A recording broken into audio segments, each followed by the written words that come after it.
నేను చెప్పటం కాదబ్బా, మీరు సోషల్ మీడియాలో కంప్లైంట్ ఏమి ఇచ్చేది అవసరం లేదు. ఎందుకు చెప్తున్నాం కదా, కంప్లైంట్ ఇచ్చేది ఏముంది? జగన్మోహన్ రెడ్డి గారి నీ భౌతికంగా లేకోకుండా చేయాలని స్పీకరు ఇంకో ఆయన ఎవరో వ్యక్తి మాట్లాడుకుంది మీరు సోషల్ మీడియాలో చూసారా చూడలేదా? అది మనం మేము ఫ్యాబ్రికేట్ చేసామా? అరే జగన్మోహన్ రెడ్డి ఓడిపోయాడు కానీ చచ్చిపోలేదయ్యా.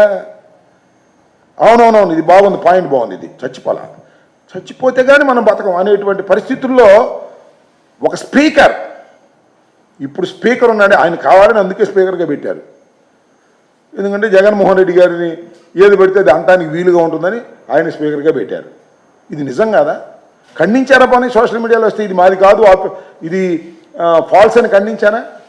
ఇది మార్ఫింగ్ అని ఖండించానా? ఎందుకు ఖండించలేదుగా? ఇది బాధ్యత కలిగినటువంటి స్పీకరే మాట్లాడుకుంటున్నటువంటి సందర్భం, మేము ఆరోపణ చేయటం కాదు. వాళ్ళు మాట్లాడుకున్నా మీరు కంప్లైంట్ చేసిన అవసరం ఉంది. Government has to take action.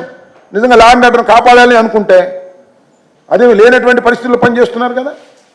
ఇది దుర్మార్గమైనటువంటి కార్యక్రమాలు కావాలని ఇంటెన్షనల్గా ఈ ప్రభుత్వం, కూటమి ప్రభుత్వం చేస్తున్నది.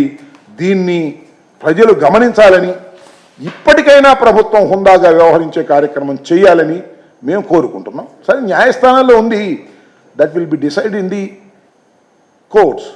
వాళ్ళు ఏ నిర్ణయాలు చేస్తారో చూద్దాం.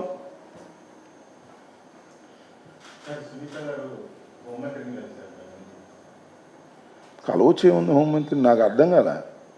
సునీత గారు అంటే వివేకానంద రెడ్డి గారి కూతురు, అది సిబిఐకి ఇచ్చిన తర్వాత ఇంకా మరి హోంమంత్రి గారిని ఎందుకు కలిశారో నాకు తెలియదు. ఆమెను అడిగితేనే బెటరు. మరి ఇంకేదైనా కొత్త ఏమైనా చేయాలని ఏమన్నా అనుకుంటున్నారేమో నాకైతే అవగాహన లేదు.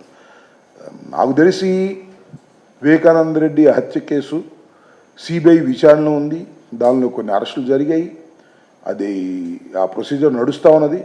ఈ సందర్భంగా హోంమంత్రి గారిని ప్రత్యేకంగా కలవడానికి గల కారణాలు ఏమిటో నాకు అర్థం కాలేదు. వారు చెప్తే వారిని అడిగితే బాగుంటుందని నా అభిప్రాయం.